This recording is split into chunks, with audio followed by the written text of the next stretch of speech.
97. Hey Brodie, I got a question. I saw your training videos and I was wondering, does your training help a disc golfer like me? So ultimate and disc golf, you're going to use the same muscles. So the training that I do for ultimate definitely correlates to the same muscles that you're going to be using for disc golf. The one thing I do want to say though is if you do like to play disc golf, don't do it during your ultimate season. It's completely different throws, so it's going to mess up your throws when you play ultimate. So wait until off season to go out and play disc golf.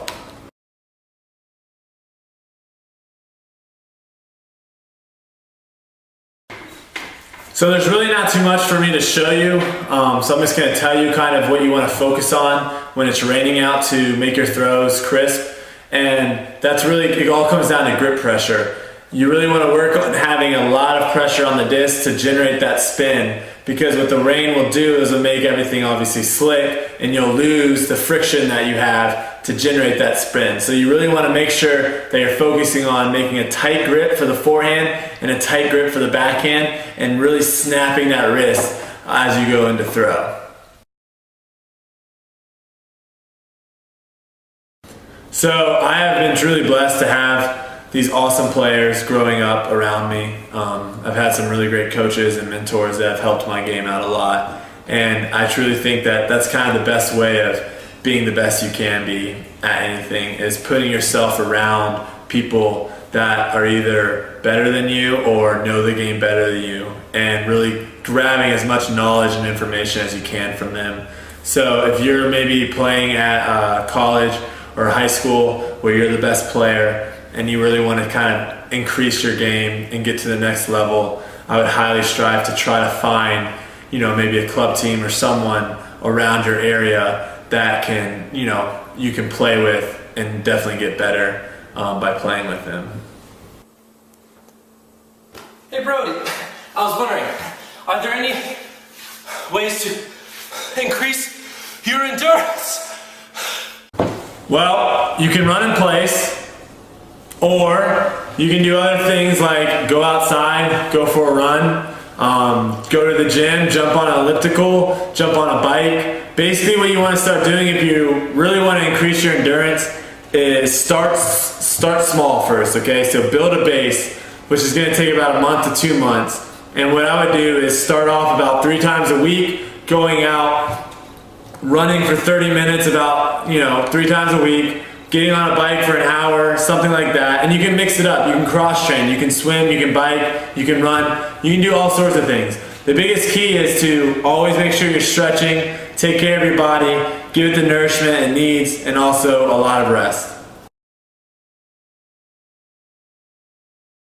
So double wide we don't actually sell jerseys. However, I have kind of exciting news to tell you guys soon about merchandise that will be available for purchase very, very soon. So stay tuned for that. But as of right now, Double Wide does not sell jerseys.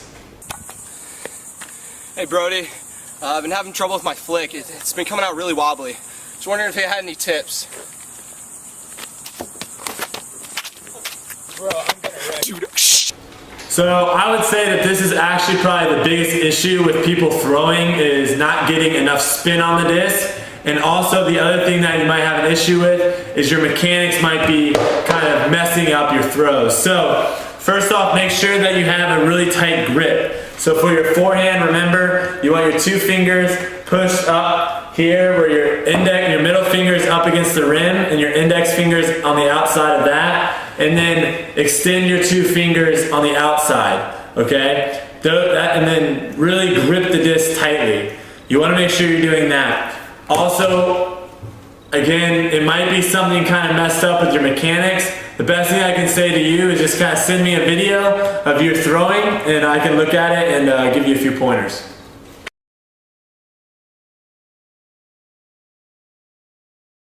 So the question is, how did I come up with the word dark horse? And actually, it's been around for a while. It was used, I'm pretty sure the first time it was ever used was back in horse racing, where one of the horses, wasn't the favorite to win, but wasn't had no shot at winning. They're kind of in the middle, and they called it the dark horse. And so it kind of, from there on out, kind of stemmed out to March Madness, where guys would be talking about their dark horse pick on who they think could win it all. And I know back in, I think it was 2006, when we were doing the March Madness thing for we had a big Florida Ultimate pool or whatever, and I picked Michigan State, who was I think one of the 1 seeds that year, to go all the way or go into the Final Four or something like that. And I claimed that they were my dark horse team of the tournament. And a bunch of the older guys were ragging on me by saying that that's not the right way of saying dark horse, whatever.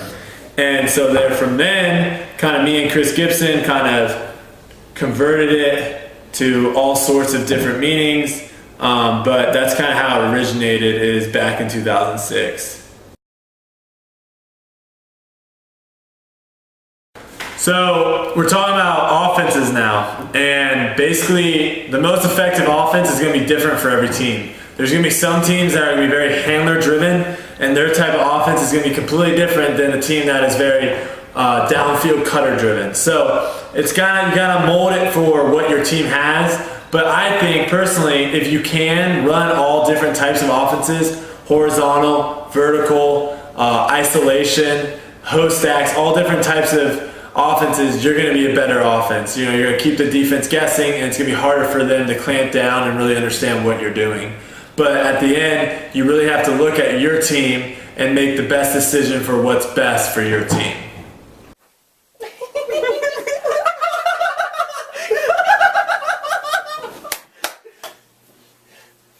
Hey Brodie, we're getting a little tired of the same old, same old.